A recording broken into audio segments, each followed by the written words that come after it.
Honey,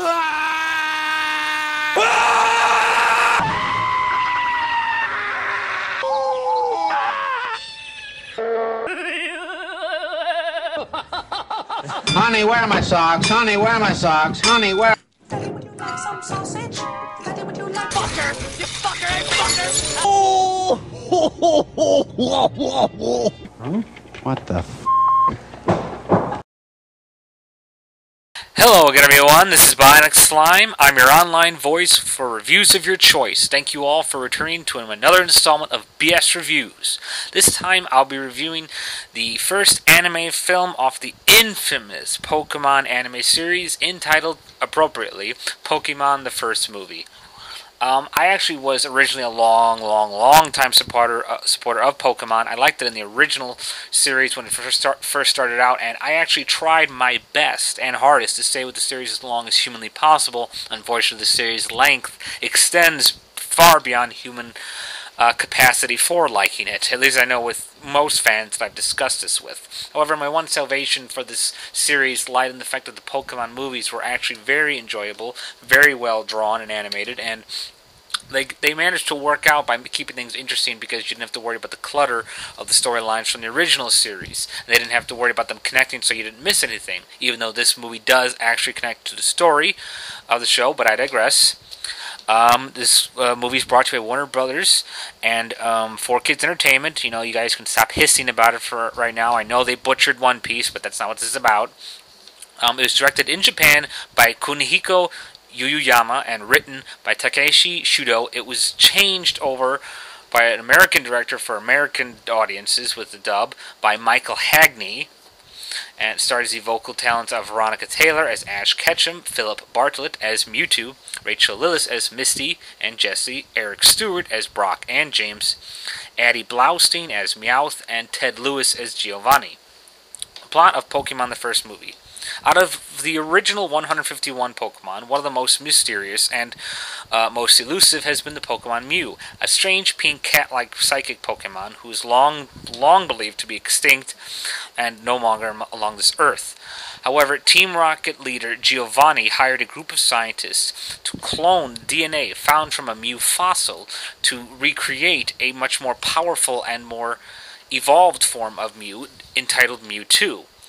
Mewtwo is self-aware, self-conscious, and extremely intelligent, and when he first awakens, he realizes that he's been nothing more than a science experiment, destroys the lab and the people who created him in a fiery explosion, and eventually gets hooked into working with Giovanni until he finds out that Giovanni was only using him to enhance his own power, and frustrated with the unanswered questions of how is he here, what is he supposed to do with his life, and hatred of humans, Mewtwo decides to change the world by creating a superstorm that'll wipe out humans and Pokemon alike so that he can dominate the planet with his race of super clone Pokemon, which he gets from Ash and his trainers, who are reluctantly sucked into a fake tournament supposedly set up by the world's greatest Pokemon trainer. Ash, Misty, Brock, reluctantly Team Rocket, and a couple other new trainers get hauled into this mess to discover that Mewtwo's plans involve stealing their Pokemon to make more clones out of them. Review the plot. As you can see, that was quite a mouthful of me to explain. This is probably one of the more interesting plots as far as the Pokemon themselves. The plot itself really isn't actually much there, since Mewtwo seems to just be, I'm pissed off at the world, and why am I here, and all that. Which is kind of bad, because it's a little overdone, and there's not really much depth to it. On the other hand, it's really interesting because it's very dark subject material for a kid's film, particularly a kid's first film. And Mewtwo himself is one of the most unique Pokemon, because for those who don't know, Mewtwo is the only Pokemon who's ever created by human genetics. All the other Pokemon were naturally born, whereas Mewtwo is a science experiment. And I kind of like the idea that they had such an excellent voice actor play Mewtwo, because I really think that helped with the whole, the whole revelation he was searching for, his questions about life, and I really think that was an interesting story to use here for Mewtwo, particularly, as I said, with a kid's film. The whole clone idea was kind of interesting at first, but it really seems to fall apart towards the end when you think about it more intuitively. But anyway, review the characters. As I said, I really adored Mewtwo in this. All the movies usually focus on the more famous Pokemon, like the next one, 2000, focus on the mystical birds, Moltres, Zapdos, Articuno, and even Lugia, a new one from Gold and Silver. But I really think Mewtwo is by far the most interesting because his voice actor just gave such a phenomenal performance as this cat monster psychic freak of nature.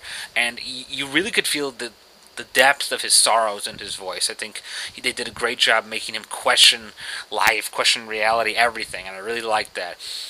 Ash, I think, gave his best performance with Veronica Taylor voicing him because he didn't seem as stupid in here as he normally does in the series. One of the running gags of the show is that Ash is incredibly dense, but in here he really showed his passion and his love for his friends and his Pokemon, and I really think his performance in here conveyed the true essence of the character.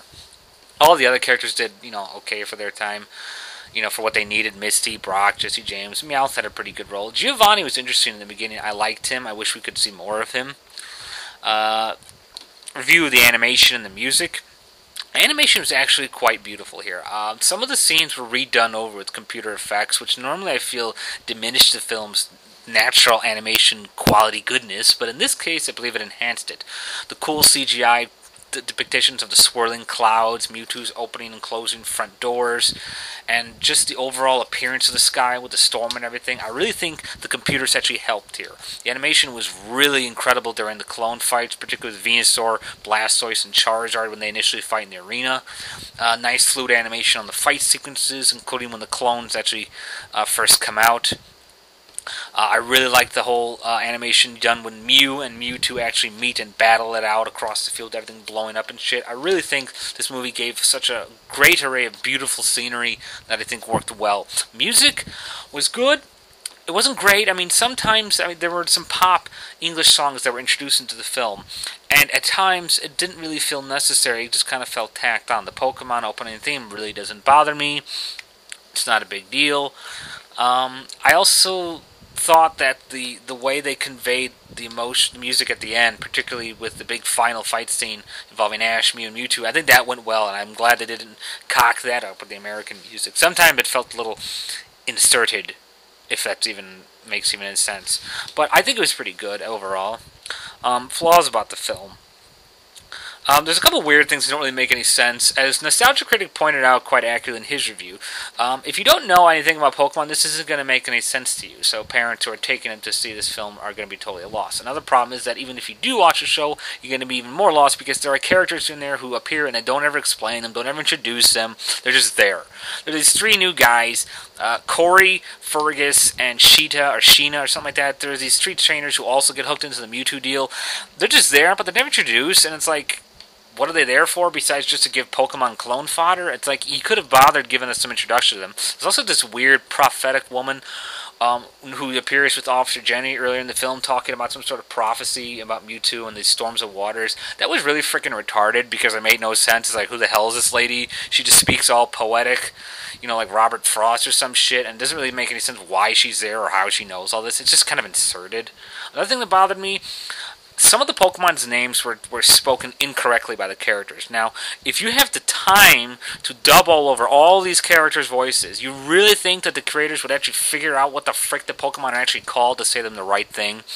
But the biggest complaint, and I think everyone pretty much agrees with this film, is that the movie really contradicts itself towards the end, because the whole message is fighting is wrong, and fighting should be done like this, which is really redundant because the entire series of Pokemon relies on the notion that you have to catch these monsters to make them beat the bejesus out of each other. That doesn't make much sense.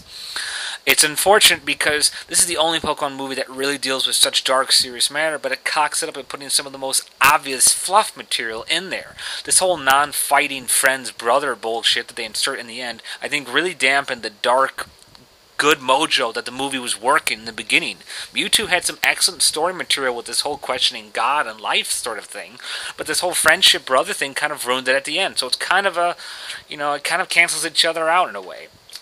Bottom line, Pokemon the first movie is actually a pretty damn good attempt. There aren't that too many stupid jokes here. There are a couple that are kind of annoying. I was disappointed with the fact that it didn't really make much sense with these characters, like the 3 new trainers, that weird woman who's just spouting prophetic crap, and I really was just annoyed that this whole fighting message, not fighting, was introduced, because I felt it just made the movie sound like it's saying, what? It just contradicts itself, and that's bad writing. On the other hand, though, I don't think you're going to get any other Pokemon movie that get this kind of dark story material. I absolutely loved Mewtwo's voice actor. I felt Ash really got his character's essence out there. The clone battles were interesting, and I thought some of the visuals were absolutely beautiful. Mew's adorable, and overall, it wasn't terrible, but it wasn't great either, so I really can't give this thing any more. Then I really can't bash this movie that hard without giving it just an honest saying that it's an okay movie. And in that regard, I give Pokemon the first movie 2 stars and a half out of 5. Well, that's all for now. Thank you all for listening. This has been Bionic Slime for BS Reviews, and bye for now.